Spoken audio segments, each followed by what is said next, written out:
खून की प्यास पार्ट 2। और उसके बाद वो जंगल एक बार फिर से सुमन की चीखों से गूंज उठा। लेकिन आज की रात सुमन की चीखों को सुनने वाला वहां पर कोई भी नहीं था।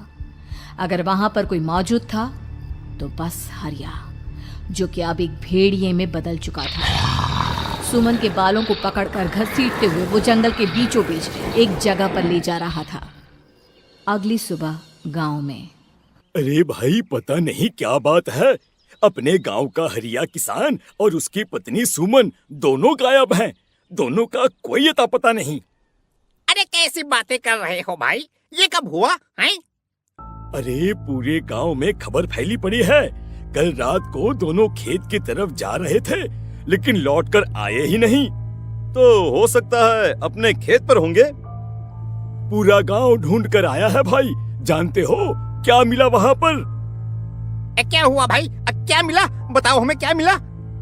अरे हरिया की पत्नी सुमन के कपड़े पड़े हुए थे। शरीर का एक एक कपड़ा फटा हुआ झोपड़ी के बाहर पड़ा था, लेकिन दोनों पति पत्नी का कोई पता ठिकाना नहीं था। अरे भाई, लेकिन उसका जो दोस्त है ना रामू किसान, उससे पता करके आते हैं ना। अब तक तो दोनों साथ ही खेत पर जाया करते थे। हाँ, हमें उसके घर जाना चाहिए भाई। चलो वहाँ चलते हैं, चलो। वो सारे लोग रामू के घर पर पहुंचते हैं। रामू अपने घर के बाहर बैठकर हुक्का पी रहा था। आज सारे के सारे लोग टोली बनाकर मेरे घर क्यों आ रहे हैं? क्या कोई मर गया क्या भाई? अरे कैसी बातें कर रहे हो? तुम्हारा सबसे अच्छा दोस्त हरिया और उसकी पत्नी गायब है और तुम यहाँ बैठकर हुक्का पिए जा रहे हो हैं? रामू ने अजीब सी नजरों से उन सब गांव वालों की तरफ देखा, जिसकी वजह से वो लोग एक बार के लिए डर गए। गायब है? अरे गायब नहीं है, मुक्ति मिल गई है। उन दोनों को मुक्ति मिली है। इस दुनिया में आकर हर इंसान पाप करता है और उसे उसके पापों के लिए मुक्ति मिलना बहुत जरूरी है। अरे ये कैसी बहकी बहकी बातें कर रहे हो भाई, हैं? और इसका चेहरा अजीब सा क्यों लग रहा है? लगता है दोस्त के मरने का गम बैठ गया है। पागल हो गया है शायद ये पागल।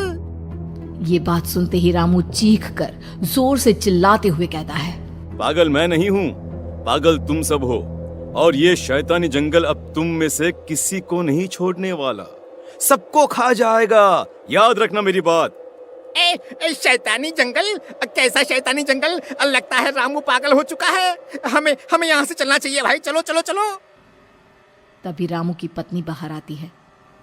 नहीं, आप लोग इनकी बात का बुरा मत मानिए। 2 दिन पहले हरिया के साथ खेत पर गए थे। जब से वहाँ से आए हैं तब से ऐसी ही बातें कर रहे हैं। भगवान जाने ऐसा क्या देख लिया उन्होंने, खेत में कुछ भी बड़बड़ाते रहते हैं। लेकिन गांव के लोगों ने कमला की कोई बात नहीं सुनी और वो सब वहां से चले गए। रात अब धीरे धीरे ढलने लगी थी। तभी अचानक किसी ने धीमी सी आवाज में रामू को पुकारा। रामू, आ जाओ, मैं तुम्हारा इंतजार कर रहा हूँ। और सुनो, अपनी पत्नी को साथ लेकर आना, नहीं तो काम अधूरा रह जाएगा। ये आवाज सुनते ही रामू के चेहरे पर शैतानी मुस्कुराहट आ जाती है। ठीक है ना अब आपकी? मैं तुझे अपने साथ खेत पर ले जाने आया हूँ, चल। मैं तुम्हारे साथ कहीं नहीं जाने वाली। मुन्ना गहरी नींद में सो रहा है और उसे अकेला छोड़कर मैं तुम्हारे साथ खेत पर नहीं आ सकती। वैसे भी तुम्हारे उन खेतों में भगवान जाने कौन सा राक्षस घूम रहा है, मुझे तो डर लगता है। रामू गुस्से में दांत पीसता अपनी झोपड़ी से बाहर आ जाता है और कमला गहरी नींद में अपने बच्चे के साथ सो जाती है। तभी अचानक रात को रामू की झोपड़ी के ऊपर एक साया वही गाना गुनगुनाते हुए घूमने लगता है जो हरिया के मोबाइल में बजा करता था। मैं मौत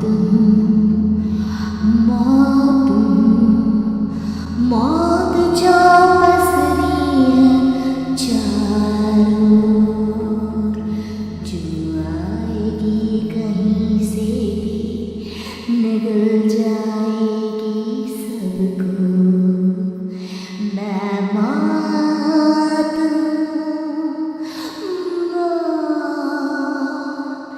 अब मैं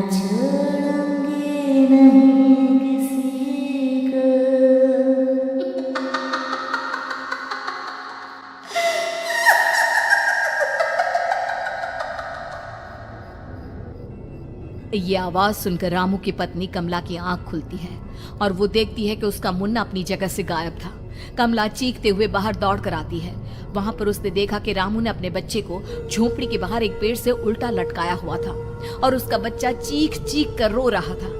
वहीं दूसरी तरफ एक साया बच्चे के ठीक नीचे आग जलाकर उसके चारों तरफ हैवानों की तरफ नाच रहा था।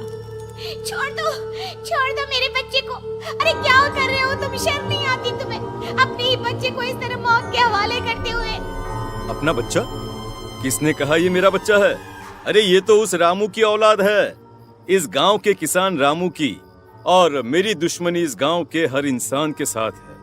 क्या कैसी बात कर रहे हो तुम? और ये औरत कौन है? ये मेरे बच्चे को खा जाएगी। तभी अचानक से उस साया ने एक बेहद खतरनाक दिखने वाली औरत का रूप ले लिया और उसकी आंखों से आग निकल रही थी। सही पहचाना तूने। मैं तेरे बच्चे को खा जाऊंगी। अगर तू अपनी इस हैवान पति रामू के साथ जंगल नहीं आई तो मैं तेरे बच्चे को खा जाऊंगी। लेकिन क्यों? आखिर क्या चाहते हो तुम मुझसे?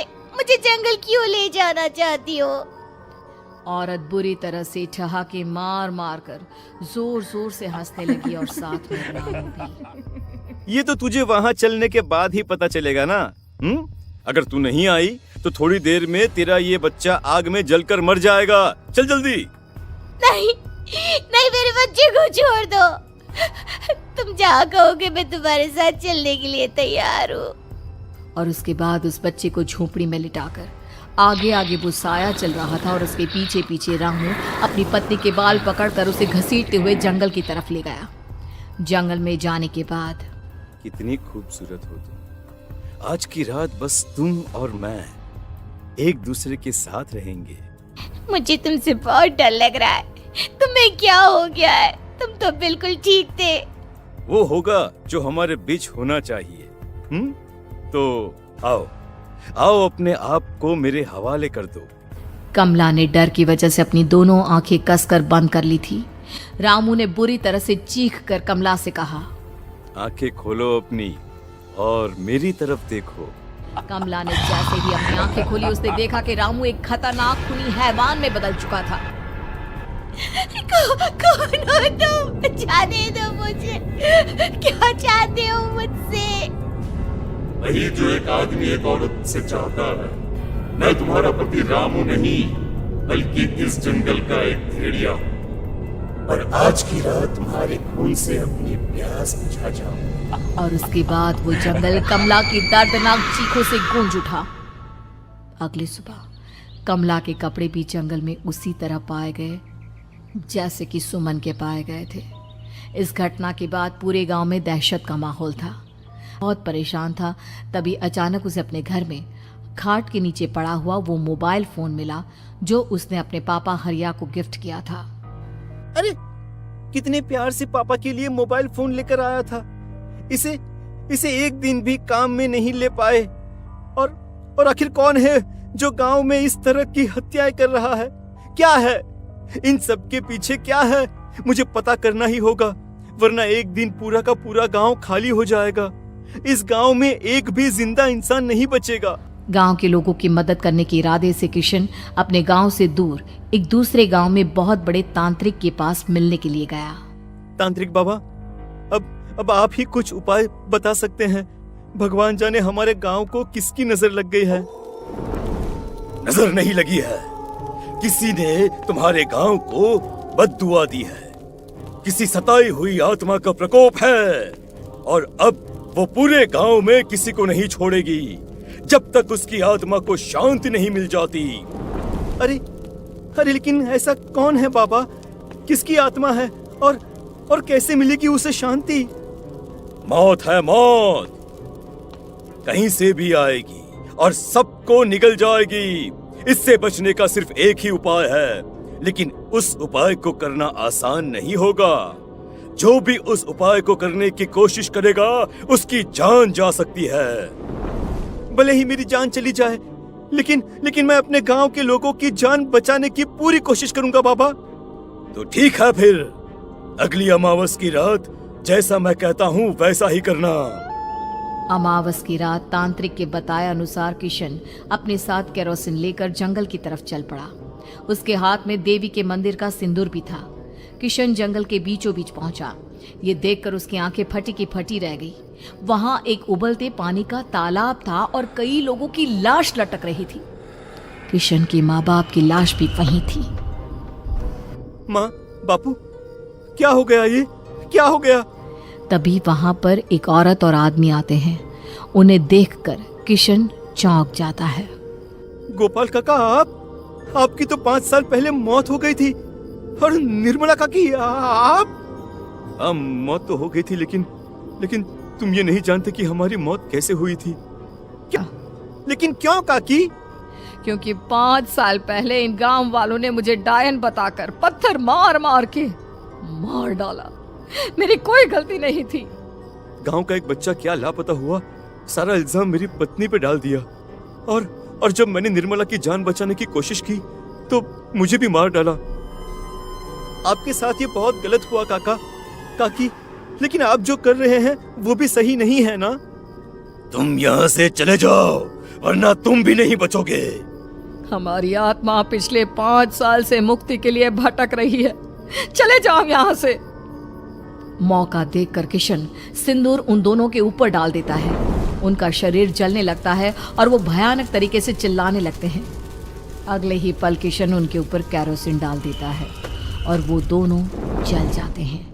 किशन अपने माँ बाप और दूसरी लाशों का अंतिम संस्कार करवाता है और अपने घर लौट आता है, लेकिन वो अभी भी इस बात से अनजान है कि मोबाइल